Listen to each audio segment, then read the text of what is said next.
My original post was removed multiple times. However, someone informed me that it was reposted somewhere. To clarify my original tale, I posted a few months ago about ghosting my ex-wife after discovering she was cheating on me with a coworker, which I witnessed firsthand by following her after confronting her multiple times without success. I mentally threw in the towel, deciding to depart. To be clear, we still had separate accounts and no shared assets, so I was able to cleanly do this and completely move out of the apartment we shared. I moved out of the city onto a parcel of land and a trailer I bought from a friend. Once she returned from her trip, all that was left was a note in my wedding band. Since then, my living situation has been great, and I live pretty simply because I'm a remote worker in a technical field. As long as I had decent internet service, which I happily do, I intended to settle things out on my own, and I had just called a lawyer, but she beat me to it, and we had an uncontested divorce. Here is the problem. I ran into a common friend a time ago, and she indicated that my ex-wife was caught at work having an affair, and things did not go well for her or the guy she was cheating on me with. I stopped her from telling me anything else because that woman had already done enough to me, and I didn't need to hear about it. She also stated that my ex continues to contact me and wishes to reconcile, beg my forgiveness, and so on. I didn't believe her, but she was certain about it. I told her not to talk about seeing me, and she agreed. I have no desire to speak with her again, let alone see her. Yet 3 days ago, I saw my ex in a coffee shop sitting alone in a little town near where I reside. It's a recreational tourism region, but it's several hours away from her home, so this can't be a coincidence. Ken and I almost stopped in for a coffee myself, but she was staring at her phone, so I didn't believe she spotted me. But now that I have a full beard and my hair is shoulder length, I doubt she would know me. My reaction, like before, was to bolt as if I had just seen Satan himself, and I escaped as fast and silently as possible. Anyway, I believed I was fairly untraceable, but now I'm not so sure. Is my behavior normal? I'm also considering speaking with a counselor or someone regarding this flight. I've been getting into it with my ex. Until this happened, I was very pleased and had a wonderful solo existence. My friend wondered whether she had hired a private investigator to track me down. Should I simply leave it alone or hope for the best update? One simply wanted an update on the predicament I found myself in with my ex-wife and has rewritten this 5 times to make it legible. As I said in my previous post, I was anxious that my ex-wife was trying to find me in an attempt to reconcile or something. I had moved around 2 hours from where we used to dwell. I saw her last weekend at a coffee shop near where I live. I suspected it was not a coincidence that she was present. Luckily, I was able to depart before she noticed me. Update 1.1. I came back into town this past weekend to get some groceries and planned to get a coffee at my normal spot while also working on some paperwork for business utilizing their free Wi-Fi. After finishing, I left the coffee shop. As I moved towards my pickup, I hear someone cry, "Paul." I look across the street and see Kathy, my ex, waving at me. Armageddon has finally occurred. I stood there shocked. She runs across the street, approaches me, and reaches out to hug me, but I immediately extend my arms out with palms out, and she pauses. She gives me a pained expression. She then says, "Paul, I've been looking for you. I heard you'd relocated out here and wanted to see you. Can we speak? I feel like a trapped animal, you guys." I actually did, so I conceded and said, "Okay, let's find a table or something and talk for a minute." She asked if we could go to my apartment, and I just said no. She follows me down to a bench outside a small shop at the end of the street. She begins by expressing how much I've changed and how much she adores my new look. My beard, blah blah. She appreciated how my physique had altered and how fit he appeared. She put on a terrific show, boys. She looked hot. She was wearing these little white shorts and a tank top, and her hair was in a ponytail, which I used to enjoy. My radar was set to high alert, and I could see she was definitely into the sex appeal. I needed to really rein myself in and see where this was headed. She begins by apologizing for the entire affair situation. She claims that karma struck her heart after I left. Her company discovered her affair and made things so uncomfortable that she quit.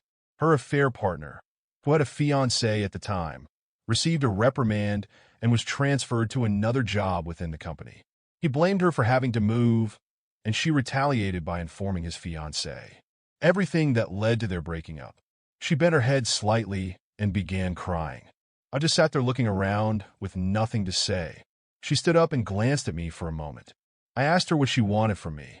She wanted to tell me that she never intended to start an affair, that she was drawn in by the company's politics and positioning, and that the affair partner manipulated her with his charisma and power within the company.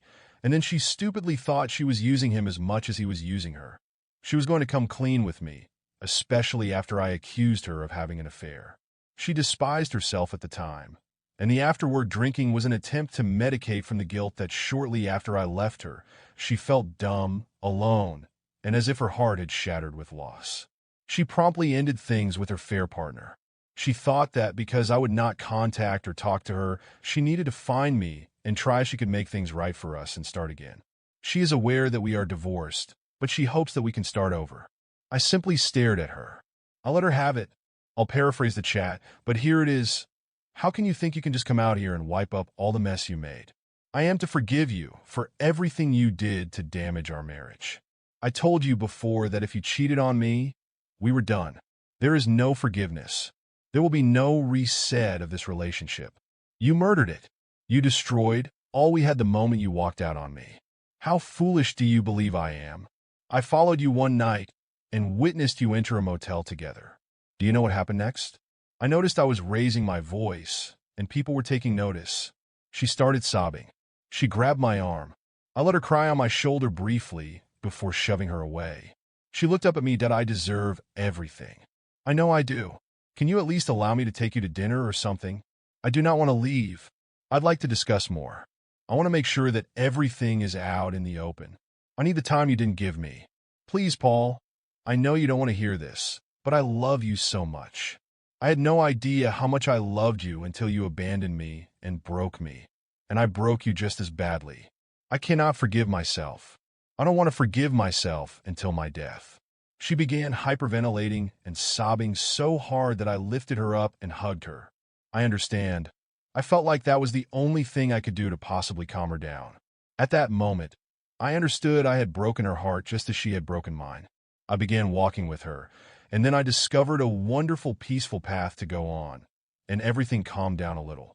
I then asked her how she located me and whether she had hired a private investigator or whatever. She smiled and said no. She had thought about it, but she ran into Stacy a few weeks ago and inquired how things were doing.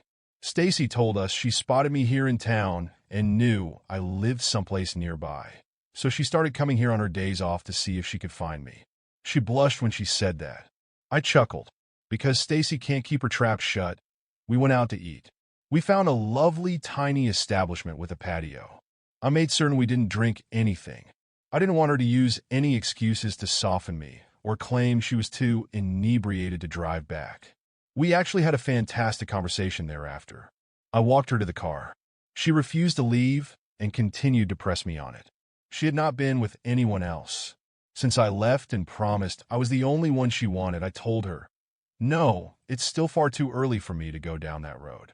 She pleaded to meet me again, but I was uncommitted. I gave her my new email address, and that was it. She asked for my phone number, but I said, no, you'll just blow it up with texts and calls. She cried over that one. She stated she'd be back in town next weekend. If I was intrigued, I did not respond. She said she'd email me with all of the details, including when and where. Before she departed, I asked her directly if she would forgive me if I had cheated. She sat there thinking, and she said sure, she would eventually, but only if we saw a marriage counselor or if we could work through the healing process with lots of discussion and possibly even a binding agreement. Okay, maybe I can accomplish it in 5 or 10 years. She stated that if that is what it takes, she will wait. She then took both of my hands in hers, looked me in the eyes, and said something that astonished me. She said, "God damn it, Paul. I will always love you. You and I will do anything to prove it." But she has departed. I'm still stunned by that. She spoke with such conviction. I still can't imagine myself back with her. I feel better, though. Right now, I can't even see her as a friend with benefits. Maybe a friend, but gosh, I'm not sure if we'll ever work out again. Don't call me a chump. Second chances are rare in my book. I went home, had a lovely long run, and drank a couple beers and felt terrific.